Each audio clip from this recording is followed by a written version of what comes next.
وَلَقَدْ يَسَّرْنَا الْقُرْآنَ لِلذِّكْرِ فَهَلْ مِن مُّدَّكِرٍ اعوذ باللہ من الشیطان الرجیم بسم اللہ الرحمن الرحیم۔ اصل میں 15ویں پارے کا کچھ حصہ اس واقعے کے سلسلے میں ابھی باقی ہے۔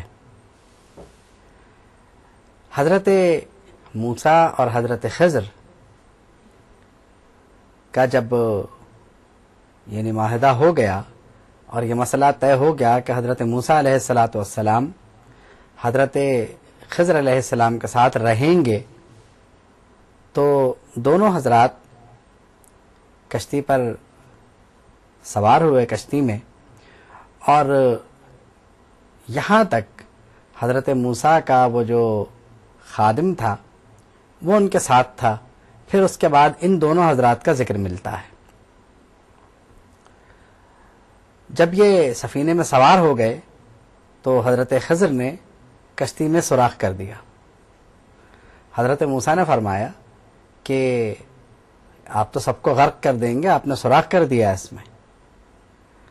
تو حضرت خضر نے فرمایا کہ میں نے تم سے نہیں کہا تھا کہ تم کوئی بات اس سلسلے میں نہیں کرو گے، اور میں نے آپ سے کہا تھا کہ آپ صبر نہیں کر سکیں گے۔ آپ نے فرمایا کہ آپ اس سلسلے میں مجھ سے سختی نہ برتیں، کیونکہ بصورت دیگر میرے لیے یہ سب کچھ سمجھنا مشکل ہو جائے گا۔ تو اس کے بعد جب یہ دونوں حضرات آگے چلے تو ایک لڑکا ملا، آپ نے اس کا گلا پکڑا اور گھونٹ کے اسے مار دیا۔ تو حضرت موسیٰ نے فرمایا اقتلت نفسا زکیۃ، کہ آپ نے تو ایک معصوم بچے کو مار دیا، یہ کیا ہوا؟ آپ نے فرمایا کہ میں نے آپ سے کہا تھا کہ آپ میرے ساتھ نہیں رہ سکیں گے، آپ صبر نہیں کر سکیں گے۔ تو آپ نے فرمایا کہ ٹھیک ہے، اب تیسری بار آپ میرا عذر قبول فرمائیے، اور اگر پھر بھی ایسا ہی معاملہ رہا تو آپ کو اس بات کا اختیار ہوگا کہ آپ مجھے خود سے علیحدہ کر دیں، کیونکہ میرا عذر جو ہے وہ آپ تک پہنچ چکا ہے۔ آپ نے فرمایا ٹھیک ہے۔ اب یہ کسی بستی میں پہنچے۔ وہاں جانے کے بعد چونکہ یہ دونوں حضرات بہت دیر کے چلے ہوئے تھے، انہیں بھوک بھی لگ رہی تھی، تو ان حضرات نے وہاں جا کر کھانے کا سوال کیا، کھانا مانگا وہاں پر۔ تو انہوں نے بستی والوں نے کھانا دینے سے انکار کر دیا۔ اب انکار کے بعد جب یہ آگے چلے تو انہیں ایک دیوار ملی جو ٹیڑھی ہو رہی تھی، بلکہ گرنے کے قریب تھی۔ آپ نے اسے بڑی محنت سے دیوار کو سیدھا کر دیا اور دیوار ٹھیک ہو گئی۔ حضرت موسیٰ نے فرمایا کہ اگر آپ چاہتے تو اس دیوار کو سیدھا کرنے کی اس بستی والوں سے اجرت لے سکتے تھے۔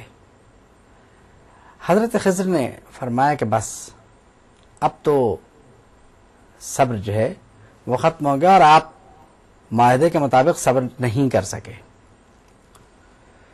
ھذا فراق بینی و بینک، اب آپ کے اور میرے درمیان جدائی کا وقت آ گیا ہے، لیکن اس سے پہلے کہ ہم جدا ہوں میں آپ کو ان واقعات کی حکمتیں سمجھا دوں اور بتا دوں کہ اصل مسئلہ کیا تھا۔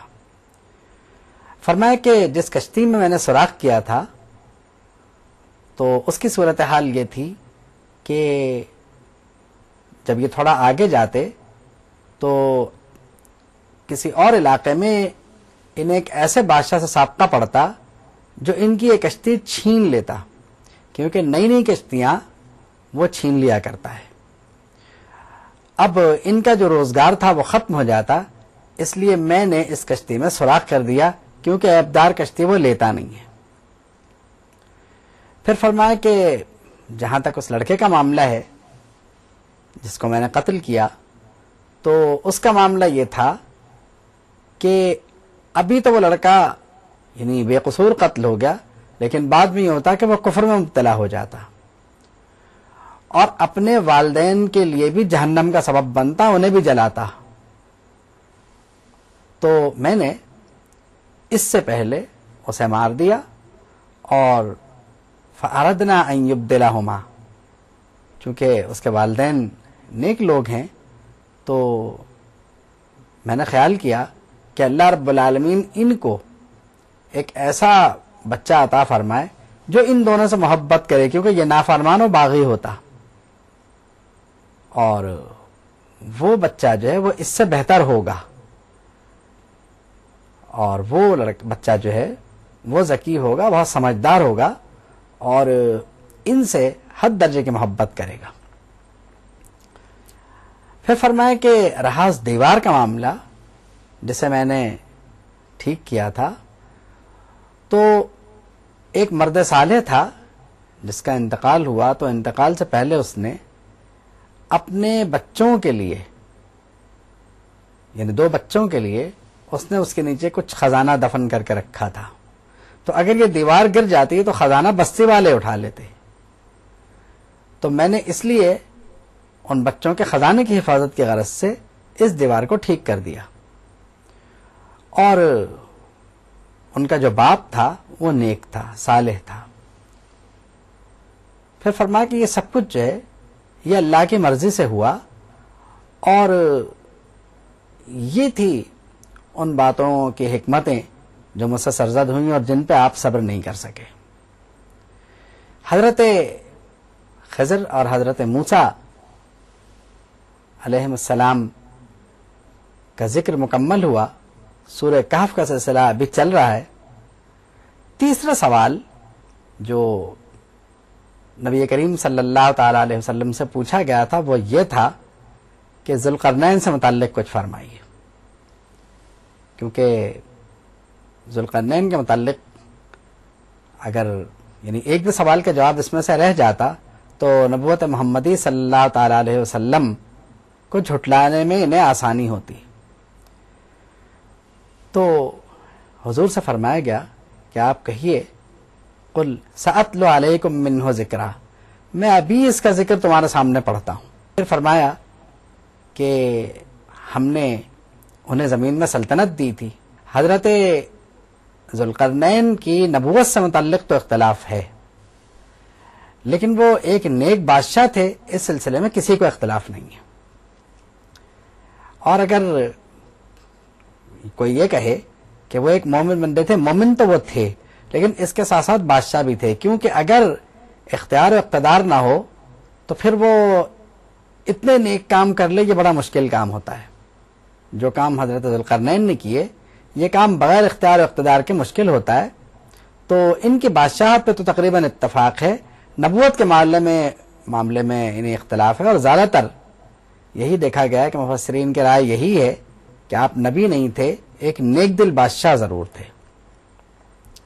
اب کچھ لوگ یہ بھی کہتے ہیں کہ ان کا نام یعنی سکندر تھا، اسکندریہ کی تعمیر انہوں نے کروائی اور اسے اپنے نام پہ رکھا۔ تو حضرت ذوالقرنین سے متعلق یہ پوچھا گیا، ان کے پاس مشرق و مغرب و جنوب کی حکومتیں تھیں، یعنی ان کی حکومت پوری دنیا پہ تھی، اور کہا ہی جاتا ہے کہ مسلمان بادشاہوں میں ایک زمانہ وہ آئے گا جب حضرت امام مہدی تشریف لائیں گے اور ان کی حکومت بھی تقریباً پوری روئے زمین پر ہوگی۔ وہ تفصیلات اپنے موقع کے لیے ہیں، فی الحال حضرت ذوالقرنین کا ذکر کیا جائے تو پھر فرمایا کہ ذوالقرنین کو ہم نے سلطنت عطا فرمائی، اور ذوالقرنین بہت نیک دل بادشاہ تھے۔ اب کہا ہی جاتا ہے کہ حضرت خضر علیہ السلام ان کے خالہ زاد بھائی تھے، اور حضرت خضر ان کے وزیر ہونے کے ساتھ ساتھ ان کے لشکر کے سپہ سالار بھی تھے۔